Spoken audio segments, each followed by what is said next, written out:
Hi, everyone. Have you ever had a day or a week where you feel like you are discovering things for the first time? Well, actually, let me reword that. People may look at you and think by your behaviors that you've discovered something for the first time, but in fact, you haven't. You're just simply excited. And I know I've talked about this before, and it's worth talking about again because I've had some pretty exciting moments, I suppose I should say. And oh my God. Not that my life is not exciting. Well, it's not, but I've had exciting moments. Look, I don't know. I just wanted to talk about being happy. That's what I just got on here to talk about. And there's some randomness, but there's some stuff that's been going on that's been making me pretty happy. One of them is, so I like to have, this all is going to make sense. It has to do with the topic. I like to have those fruit bowl things that are cut up. They're like tropical bowls, the stores do. They just cut up the pieces for you, and you don't have to. You can just eat them and pay more for them. I stopped getting those a while back because Wegmans kept jacking up the fucking price and wanted like $18, $20, like for the same size. And I'm like, I don't want them that bad. I mean, I'd rather spend that money on like Celsius, like a case of Celsius or something. So I'm just like, I'll just buy apples or something. And then, so Alicia has been trying to eat healthier. And so she's gotten all these different kinds of fruit, pineapple, cherries, grapes. Oh my. And she at first put them all together in like the same bowl like I'm used to. But then the raspberries reacted to the pineapple and got smushy and I don't know. So she was like, I'm just going to put each fruit in its own bowl so that doesn't happen. And I was like, okay. So we got like, I don't know, 7 Pyrex, that glass. It's not Tupperware, but I want to call it Tupperware. But isn't Tupperware like the name of a company, right? It's Pyrex. Anyways, she had 7 glass bowls of those, each with like different fruit. And so for like a couple of days, I was like, oh my God, this is like easy eating. So I took all the bowls out and then I would just open one and then shove a handful of grapes in my mouth and close it and put it back in the fridge. And then another one, I would like throw some pineapple in my mouth and like eat it, and then like close the bowl and put it back in the fridge. And I would just stand there in the kitchen and have like a meal like out of these bowls of, fruit. And it wasn't until the second time I did it, I was like, oh, this is kind of weird, right? Like, do people do this? Because I'm really just too lazy. Because to me, if I get like a bowl and then I open all of the different bowls of fruit and then like I just scoop some in and put it on a bowl, like, I don't know, in my mind, it seems like I could have just eaten all the fruit in the amount of time it would have taken to do that. I don't know if that makes sense. But anyways, so then I was like, this is too much work to like open up all these bowls. So Alicia was like, this past weekend, she was like, you want to get more fruit? And I was like, I don't know. And she's like, what? And I was like, well, like, I don't like having them all in individual bowls because then it just takes too long. And so, no, I don't want fruit. And she's like, well, you do realize that, like, I can just give you your own mixed bowl, right? And I'm like, no, bitch, I didn't fucking realize that. Like, what is wrong with me? Like, that's all I would get from Wegmans for, like, the longest time. And I just forgot that, like, she could go back to putting fruit in the same bowl. Like, what the fuck? And so I was like, no, actually, that did not fucking dawn on me. Yeah, you can go ahead and separate your fruit. Just give me everything except the raspberries. You know what I mean? Like, anyways, but when she told me about, like, I could have my own bowl, I got so happy. I was like, oh my God, I can. Oh, do you want to say hi? Say hi. Guess not. It's Caesar. Sorry about the creaky chair. Well, I don't know why I'm apologizing for a chair that creaks. I didn't cause that. Anyways, well, maybe I did with all the sitting, but, excuse me, sir. Excuse me, I don't have any treats. So yeah, I got really happy about that, and it was as if I had never known that fruit can get mixed before. Like, that's what it felt like. Sometimes, like, excitement is like, I get so happy. It is as if it is the first time. And I think I did actually, yeah, I talked about this when I admitted that I spent like $1,000 on ramen, and then how it tasted the first time. Okay, so like you guys get that concept. So anyways, that was that. And I'm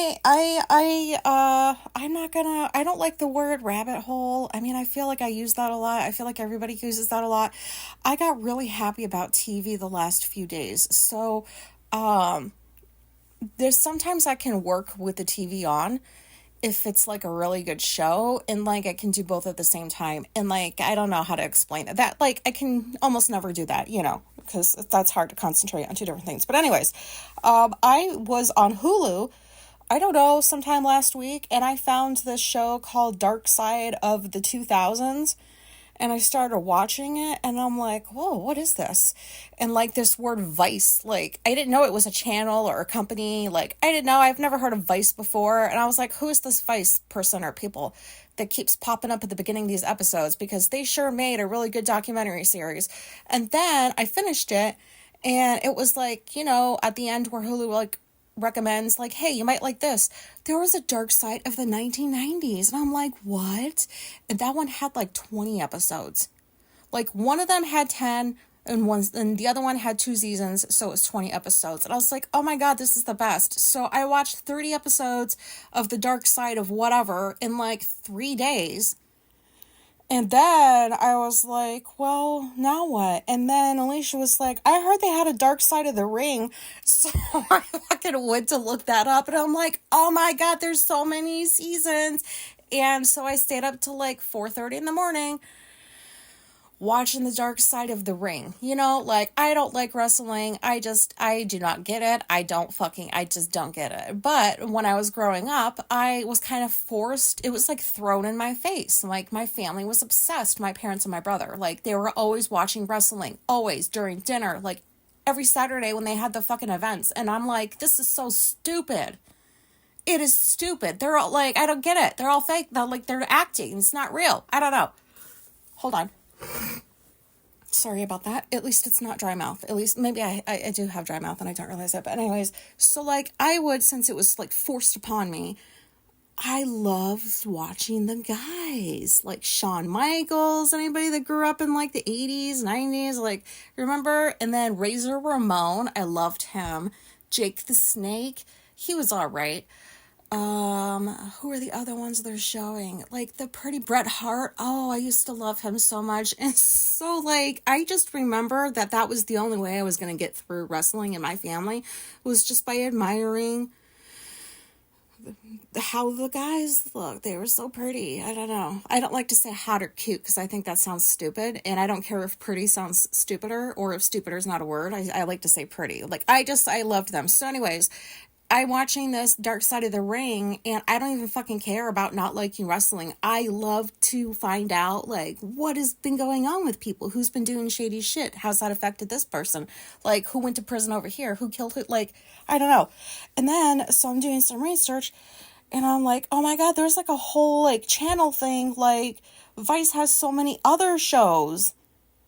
And I don't know if this is good because, like, in the last 4 or 5 days, I've watched a total of 50 episodes of the Dark Side of whatever the fuck they wanted to, like, the Dark Side, just the Dark Side. And I am obsessed. I am hooked. Like, Married at First Sight can suck it, because, like, this is all I'm watching right now. I can't stop it, and there's other things I want to do. Like, I went to go watch Grey's Anatomy, and then that's when, like, I had saw, like, the Dark Side of Comedy. Oh, did I say comedy? I watched that, too. I watched the whole season. Was there 2 seasons?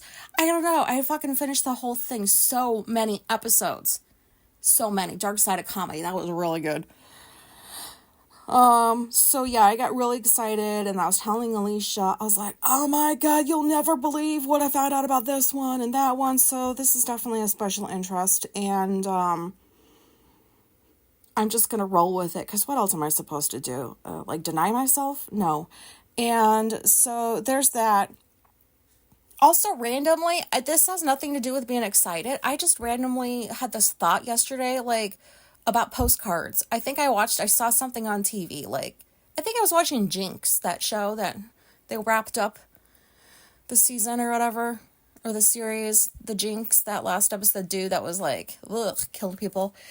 And I think that's what they were talking about, postcard and his handwriting. And then I just randomly thought, who the fuck is still using postcards? Like, I know that postcard was back from like years ago, like, you know, that they were talking about. But I was just like, do stores sell postcards anymore? Do people use them? And if so, why the fuck? Because I'm not going to sit there and write on the back of a postcard anything.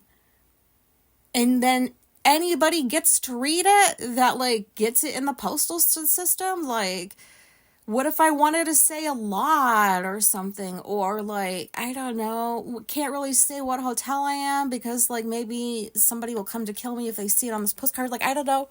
Who the fuck is still using postcards? Those are dumb. Like, with the internet, I don't need to show you, like, a Hawaiian sunset. Go on fucking Google Images. You can find it.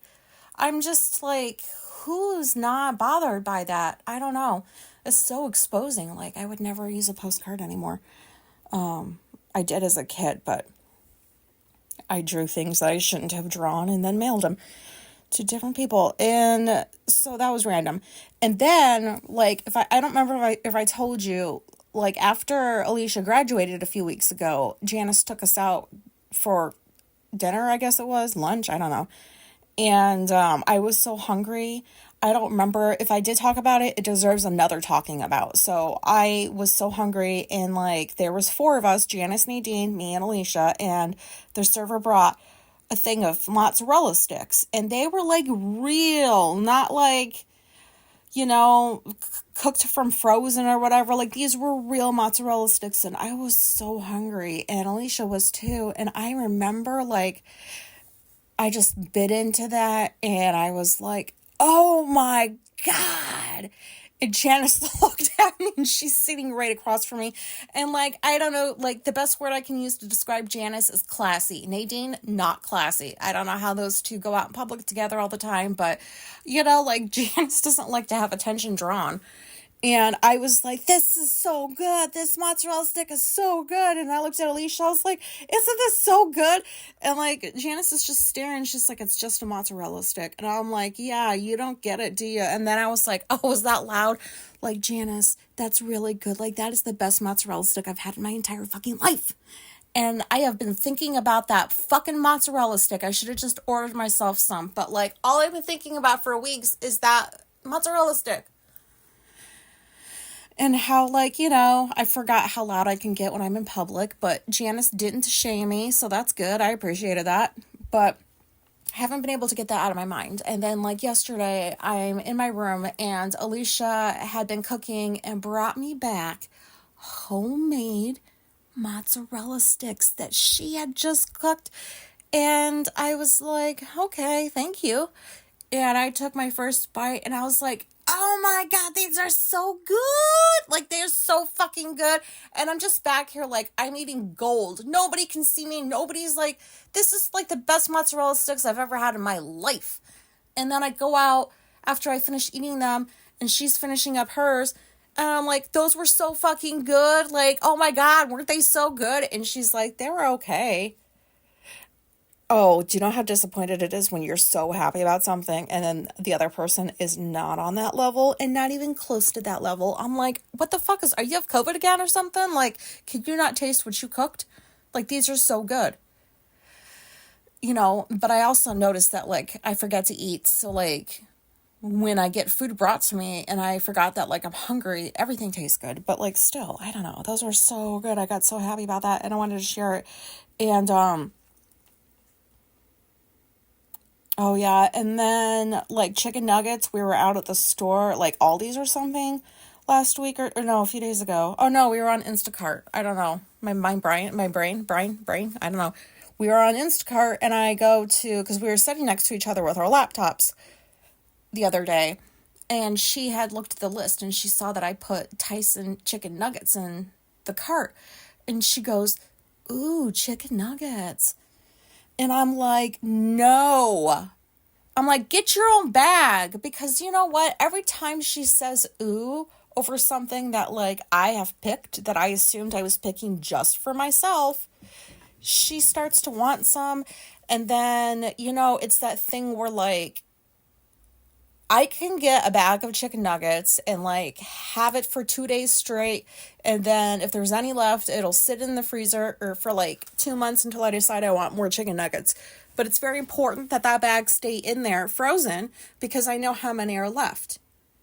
And her excuses, they were just for anything that I like don't eat in like rapid timing or something. She's like, they were just there and, you know, you weren't eating them. Like, they've been here for weeks. You know, I've heard that one before. And I'm like, yeah, I understand your thinking, but how many times do I have to tell you, if you didn't pick it, it's not yours. I don't care if we share money. I fucking picked it. So, like, I made her get her own bag of chicken nuggets. So she got a bag of dino nuggets. And this bitch went through them. I'm like, boy, if you don't, like, I'm not going to say no. I was going to say, boy, if, you know, not an autistic thing she did. I'll just say, like, she's not autistic, but like she had chicken nuggets for breakfast. She had chicken nuggets for lunch and she was going to have it again for dinner. And then like last night I noticed that and I'm like, you ate that? That's all you ate today? That's like some shit that I would do. And so she made the comment, I only have 5 left. I haven't even opened my bag yet. And I said to her, don't fucking touch my chicken nuggets. Do not touch them. I don't care. Like, you chose to eat yours so quickly. So you are done with your bag. And if you want more, you can go get more. But you cannot have mine. You know? Is that mean? I realized in 17 minutes I've talked about chicken nuggets and fruit and, okay, TV. Well, you know, so yeah, I got really excited about those chicken nuggets, and then I got really, like, protective of my bag of Tyson chicken nuggets. Like, you cannot have any. And then the last thing that made me very, very happy was yesterday, actually, when Alicia was doing the fruit, and she was making me my own fruit bowl. We had a window over the sink, and so we opened it, and like there's a family of rabbits living out back, and that's probably only because we have lots of hiding spots because our backyard is like, I'll talk about that another time. Like, well, basically, like, well, no, because then that'll turn into a tangent. It's not a wretched backyard, but like, you know, there's bunnies living there now. Who the fuck else is living in the backyard? And they were right outside the windows. Like, they're so cute. And Alicia was like gonna get rid of like the old fruit, and so she threw it out the window. And like we threw raspberries out, blueberries, like it wasn't a lot, it was just like the leftovers, you know, squishy, you don't want to eat that shit. And I was like, oh my god, the rabbits just stayed there and watched us do it. And I was thinking, like, are they rabid rabbits or something? Like, why aren't they running away? And so then I waited for them to like go eat the fruit, and I said to Alicia, they must be so happy right now. They must be so happy that they have all of this food that they weren't even expecting, because we were watching them, they were eating weeds, you know? Yeah, we got some weeds out there. And so they were eating that, and then we threw the fruit, and then we closed the window, and we're just standing by the window, like just watching them. And all they do for 5 minutes is just go to another weed. And I'm like, they just fucking walked past a grape to eat a weed. Like, don't rabbits like fruit?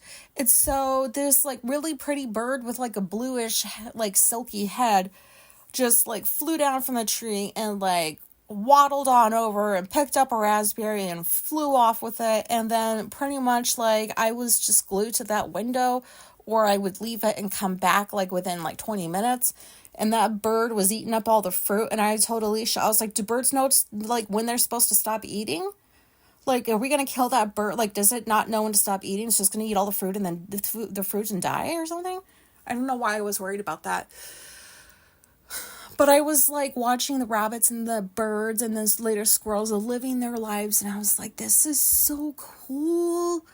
Like, look at them eating a weed. Look at that one, like, stuffing a grape in its little pouch. Like, it was so cool. And it made me so happy. And I was so excited that there was, like, rabbits hanging out in the backyard. And we were feeding them, but I guess birds and squirrels instead. But, you know, like, that made me really happy. And Alicia does not even blink. Sorry, I didn't fart. That was paper, if you heard that noise. Alicia she doesn't blink anymore when I get, like, super happy. Because that's just my normal until, like, I'm out in public and, like, you know, maybe I see something like, oh my God, because that's usually what comes first, even though I don't believe in God. Like, I don't know, I just say that. And people will look, and then I'm like, oh, and then it's just that, like, oh, you know, shh, be quiet, like, you're being too loud. But it's not filled with shame, that memory anymore. When I get that and somebody shoots me a look out in public or whatever, like, hey, too loud, you know. But I just want to get on here and say I've been feeling very excited. And, you know, I also wanted to just say that to all of the people throughout my life who have, including my family, who have just shat all over me because, oh, you're too happy, or that's so loud, or do you need to be that excited? Or my mom was a big one for this. Like, she did not want attention being drawn. And I didn't understand. It was positive. I thought being happy was a good thing. Like, you don't want people to know you're happy. Like, no wonder everybody thinks you're a miserable fucking bitch. So, but I would get, like, so happy and so loud. And then, like, you know, you get into school and then you get older and then the bullying starts. And then, like, you learn not to just express really anything in public because who knows what somebody's going to say or do to you. And then, like, you know, I go into the military and they're definitely a cult. And they're definitely like, nobody can have fun in the military. Like, you cannot have a good time. And you know what? I did not have a good time. And I didn't really, like, express myself. Like, I didn't even know what that felt like anymore. And so, I don't know when that came back into my life. Like, I don't know when is that a weird thing to talk about? Like, I remember feeling so self-conscious about, like, how loud I would get if I was happy about something. Because it just happened. It's not like, you know, it just happens. It's not like it comes to my brain first and then I get to sit there and think, would you like to scream your joy or not? I don't get that little in between. It just comes out. And so I was shamed throughout my life. I was just like... I know it was confusing at home because, like, my mom was a big instigator. Like, she just, oh God, when she argued with my dad, she was the worst. And it's like, okay, like, you're okay being loud and, like, saying mean things and, like, that's not nice. But, like, when I get happy, I cannot be as loud as that. Like, somehow that's worse than, like, what the fuck is coming out of your mouth. Like, I don't know. And so once in a while when I'm feeling like, oh, it's a memory that pops into my head of, like, somebody at some point throughout my life that just would, like, tell me to be quiet or act embarrassed to be seen with me because I was so loud, or what's wrong with you? Like, you know, don't you know how to be, like, normal? Like, when you're feeling happy, or whatever the words were. Like, you know, I guess there's, like, an appropriate way to express, like, happiness, and there's a certain way you gotta do it, and I'm like, I don't know what that is all about. Y'all are fucking weird. No wonder you're all miserable. And so, fuck all those people. Being happy is great, and being autistic and happy is, like, 1,000 times better, in my opinion, because I can't even imagine being an ordinary person. In, like, what level, like, how happy can they get? Like, I don't want to generalize, like, but I don't know, like, do ordinary people experience the level of joy that, like, autistic people do? Like, I really wonder that. Because it's hard for me to imagine that an ordinary person would feel the intensity of excitement that, like, I do. Because if they did, they wouldn't try to quell my happiness. They wouldn't, you know, like, if they knew what that felt like, they wouldn't tell anybody else to stop doing it. That's what I've always thought. But I don't know what I'm talking about anymore, so I'm going to get off of here and just say, yeah, you know, it's okay to be an eager beaver. Be some eager beavers. I'm an eager beaver, you know, but like stay away from trolls with no souls. And the trolls that have no souls are worse than regular trolls, because the ones with no souls don't want you to be happy. They don't want your soul to express itself. So trolls, you know, with no souls, I don't know what I'm talking about anymore. I gotta go. Thanks for listening. Goodbye. Please still listen to me after this. Okay, goodbye.